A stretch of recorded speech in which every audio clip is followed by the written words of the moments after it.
Welcome to my YouTube channel. Kamusta po kayong lahat? I-share ko lang sa inyo. Nandito pa kami sa job site. It's about 9 p.m. Alam naman ninyo, wala tayong oras ng pag-uwi. Kung may trabaho, kung may gagawin, kailangan nandito, di ba? So, nandito pa po kami sa job site dahil i-coordinate namin ang paglipat ng isa naming trailer. Okay. So, ipakita ko sa inyo ang trailer. Ayun po siya. I don't know if you guys can see that.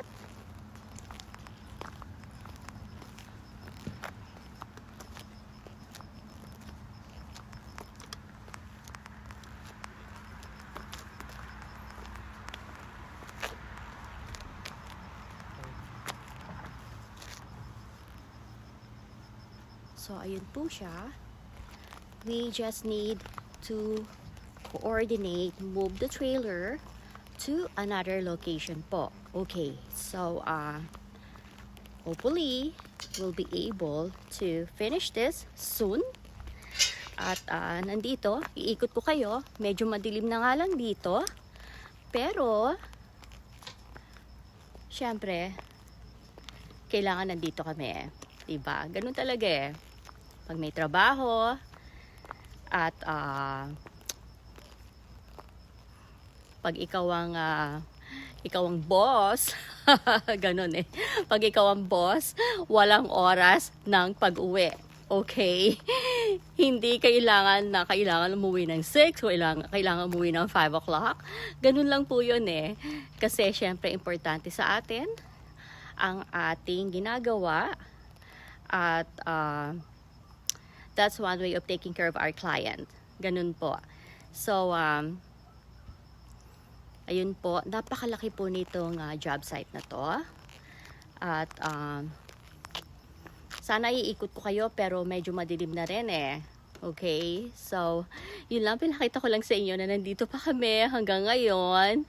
At, siguro gagabihin na rin kami ng uwi. Gusto ko lang i-share sa inyo ang aking ginagawa at kung gaano ako ka-busy today. So, pakita ko lang po sa inyo. Ito po yung trailer na sinasabi ko sa inyo na nasa kabilang side. And we need to move this on the other side, which is this one. And this is the truck that's actually moving this trailer. So, ayan pong trailer na yan. Ay, nakakonect po yan sa truck. Ayan po, nakakonect siya sa truck.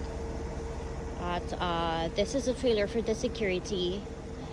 And the reason for that we, the client actually asked to move this trailer kasi po they have, some of the contractors have to do something on the other side where the trailer was located before. So, ayan po. Kaya me and Dada actually needs to coordinate this one. And, dito pa rin kami.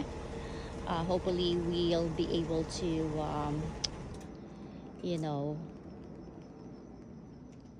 drive home soon. Yan po. Kaya, pinakita ko lang po sa inyo. Yung trailer na yan, kompleto po yan. Meron po yung bed, meron po yung, merong shower, meron siyang maliit na stove, may refrigerator, meron siyang microwave, kompleto po, meron po siyang AC, meron po siyang heater. Okay, so this is the actual trailer for the security because some of the security cannot actually drive, like back and forth since this job site is really far from where they live. So they would rather stay in the trailer while they are working on site. Kaya, ayan po. At least natapos na rin. So, we should be heading back soon. Maybe in half an hour. Yun po, na-share ko lang sa inyo at maraming pang salamat sa panonood. At least meron na naman kayong ibang nakita. At, syempre, I wanted to share different videos sa inyo po. Yung pong talagang nangyayari sa araw-araw na buhay natin. At marami pong salamat. And don't forget to subscribe to my YouTube channel. Thank you for watching. See you guys later. Bye.